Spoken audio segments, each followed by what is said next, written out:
Bom, nós começamos a edição das 6 hoje falando sobre a crise financeira do Rio de Janeiro. O governo do Rio de Janeiro decretou o estado de calamidade pública. Agora nós vamos voltar a falar com o Nilson Clava, que é o nosso repórter que está cuidando disso, porque o Nilson conseguiu e está ao lado do governador interino do Rio, que é Francisco Dornelles. Então vamos ao vivo falar com eles nesse momento. Eu não sei se o governador me ouve, mas Nilson, passo a palavra a você. Esse estado o decreto de... Leilane, a gente aqui então com a entrevista do governador do exercício, Francisco Dornelles, sobre o decreto. Tem o objetivo de apresentar e chamar a atenção de toda a sociedade do Rio para os problemas que vive o estado, abrindo caminho para que a gente possa tomar medidas muito duras no campo da administração. Mas, por exemplo, que tipos de medidas, governador? Isso, no momento oportuno, nós vamos equacionar. Quer dizer, além desse decreto poder servir para o investimento do governo federal, também vai prever mais cortes aqui na administração? Olha aqui, ele abre caminho para, primeiro, que a sociedade do Rio, o Rio de Janeiro, tome conhecimento do estado de calamidade pública no campo administrativo e no campo financeiro que existe no estado. E segundo, para que a gente possa tomar bastante medidas muito duras na área financeira. Essas medidas vão ser equacionadas posteriormente. Governador, o senhor se reuniu ontem com o presidente em exercício, Michel Temer. Já ficou decidido algum repasse do governo federal para o estado? Não, nós apresentamos ao presidente Michel Temer as preocupações do Rio de Janeiro no campo da mobilidade urbana, no campo da segurança. Pedimos tropas federais para o estado na época das eleições, pedimos ajuda para a finalização do metrô, para as áreas de mobilidade, todas as áreas de mobilidade, e foi essa a conversa. E tem uma expectativa de valor, porque fala-se em 3 bilhões. Olha aqui, ninguém discutiu o valor, ninguém discutiu decisão tomada definitiva. O que houve foi um pedido, uma demonstração do estado do Rio de Janeiro de sua situação crítica na área financeira e mostramos os problemas que estamos vivendo no campo da segurança, no campo financeiro propriamente dito, e a importância de concluir os trabalhos do metrô, estão quase todos terminados, mostrar a importância de despoluir algumas áreas importantes para a saúde pública no Rio. Então, de modo, apresentamos todas essas reivindicações. E, Dornelles, se o governo federal não fizer esse repasse, apresenta algum perigo para a execução dos Jogos Olímpicos e Paralímpicos? Os Jogos Olímpicos vão ser um verdadeiro sucesso no Rio de Janeiro. Vocês vão ver que nenhum país vai fazer Jogos Olímpicos tão bem feitos, tão bem equacionados quanto o Brasil. Mesmo sem o repasse do governo federal? De qualquer jeito, os Jogos Olímpicos vão ser um sucesso. Governador, vai sanar as dívidas do Estado?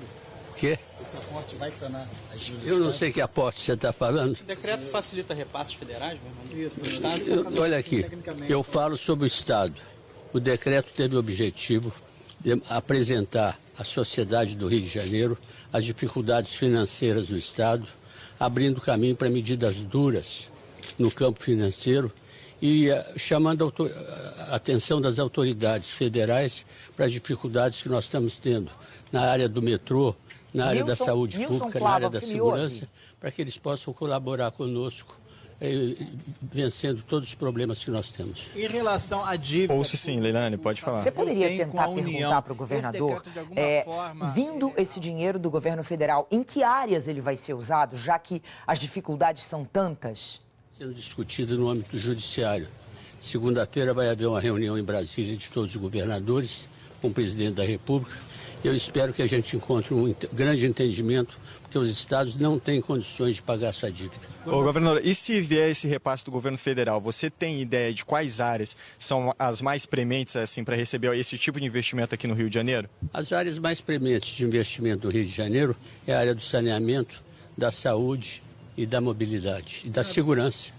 E uma coisa, se o senhor assinou esse decreto foi porque alguma coisa aconteceu até aqui. Houve uma administração, o que ocorreu para o estado do Rio de Janeiro chegar nesse momento, nesse estado crítico? O que aconteceu ontem pertence à história. Eu ainda não estou escrevendo a história, eu estou resolvendo os problemas do momento. Governador, só para o senhor explicar para a pessoa que está em casa, a pessoa simples do povo, entender o que é esse decreto. O senhor fala em medidas duras, mas explica um pouquinho melhor para essas pessoas, para entender o que é esse decreto, que medidas duras poderiam ser essas. Todas as pessoas do Rio de Janeiro compreendam que o Estado vive uma grande crise financeira, houve um problema na área de petróleo, houve um problema de recessão econômica, houve um problema com a nossa siderurgia, houve um problema com o nosso setor automobilístico, perdemos uma grande arrecadação do ICM, perdemos uma grande quantidade de royalties de petróleo e essa medida de calamidade pública tem como objetivo chamar a atenção de cada cidadão para as dificuldades financeiras que vive o Estado. Mas, por exemplo, poderá haver cortes em secretarias, a questão do salário dos professores, da educação. Como é que fica isso da saúde, governador, por favor? Olha aqui, salário de professor está garantido, porque recebem pelo Fundeb. E de servidores? Olha aqui, hoje cada coisa no seu momento e na sua hora. Hoje nós estamos mostrando à sociedade do Rio as dificuldades que o Estado está correndo e vamos fazer todo o esforço para solucionar. Agora, algumas medidas bastante duras são que ser tomadas. Corte de secretarias, governador. O senhor vai cortar alguma secretaria, governador? Tá bom, obrigado, governador. Leilane. Nilson, muito obrigada. Leilane, foi muito então, importante ter ouvido aqui o governador. Exatamente, acabou aqui e a gente pôde observar, né, que é uma medida simbólica e que também pode resultar ainda em mais cortes de gastos aqui pelo governo do estado e também uma espécie de pressão aí para o governo federal poder repassar alguma espécie de investimento, algum dinheiro aqui para o governo do estado, poder finalizar as obras da linha 4 do metrô e também outras obras aí para os Jogos Olímpicos e Paralímpicos. Leilane. Muito obrigada, Nilson. Foi muito importante ouvir o governador e foi, assim, ele só não respondeu o que você perguntou, né? Que é o que levou a essa situação. Ele disse que isso cabe à história e são fatos históricos. Na verdade, são esses problemas que trouxeram o Rio para a situação que ele vive hoje. Obrigada, Nilson. Boa noite.